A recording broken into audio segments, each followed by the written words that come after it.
যারা শুয়ে রয়েছে তাদের ব্যাপারে আল্লাহ তাআলা কোনো ধ্যান ধারণা রাখেন না বা কোনো খোঁজখবর রাখেন না, বিষয়টা এমন ভাবতেছেন। আপনি তাদের মাজারগুলো ভেঙে ফেলতেছেন, মনে করতেছেন আল্লাহ তাআলার কাছে মুক্তি পেয়ে যাবেন, বিষয়টা এমন না। আল্লাহ রাব্বুল আলামিন ওলিদের পক্ষ নিয়ে হাদিসে কুদসির মধ্যে ইরশাদ করেন, মান আদা লি ওয়ালিয়ান ফাকাদ আযানতু বিল হারব।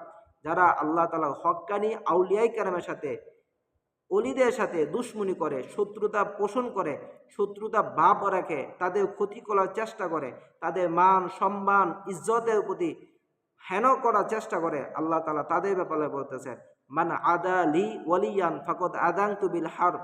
আল্লাহ তাআলা তাদের সাথে যুদ্ধ ঘোষণা করবেন, স্বয়ং আল্লাহ তাআলার পক্ষ থেকে যুদ্ধ ঘোষণা আসবে। আমাদের সমাজে একটা কথা এখন খুবই বেশি প্রচলিত, আল্লাহ তাআলা ছাড় দেন কিন্তু ছেড়ে দেন না। আপনারা মনে করবেন না যে আপনাদেরকে এখন ক্ষমতা দেওয়া হচ্ছে বা স্বাধীন হয়ে গেছেন। আপনারা মানুষকে বা আল্লাহ তাআলা ওলিদের দরবারগুলো ভেঙে ফেলবেন।